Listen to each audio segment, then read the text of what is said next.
গোলাম আজম সহ ওর সাঙ্গ পাঙ্গারা যদি জাতির শীর্ষ সন্তান হয়, তাহলে বীর মুক্তিযোদ্ধাদেরকে অপমানিত করা হচ্ছে। তাহলে বীর মুক্তিযোদ্ধাদের অবস্থানটা কোথায়, এটা একটু ওদের কাছে আমি জানতে চাই।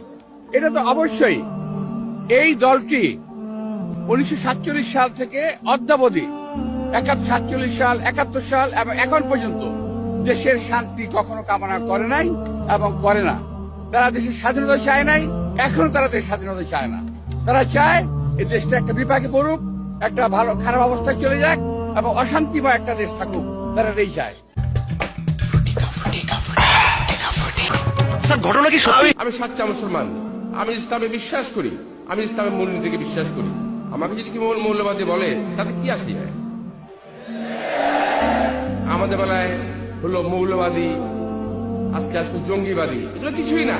এগুলো শুধুমাত্র ইসলামকে ধ্বংস করার একটা চক্রান্ত মাত্র, এগুলো অন্য কিছুই না। ইসলামী ছাত্র শিবিরের ভাইদের বক্তব্য, আমি দুজনের বক্তব্য শুনেছি।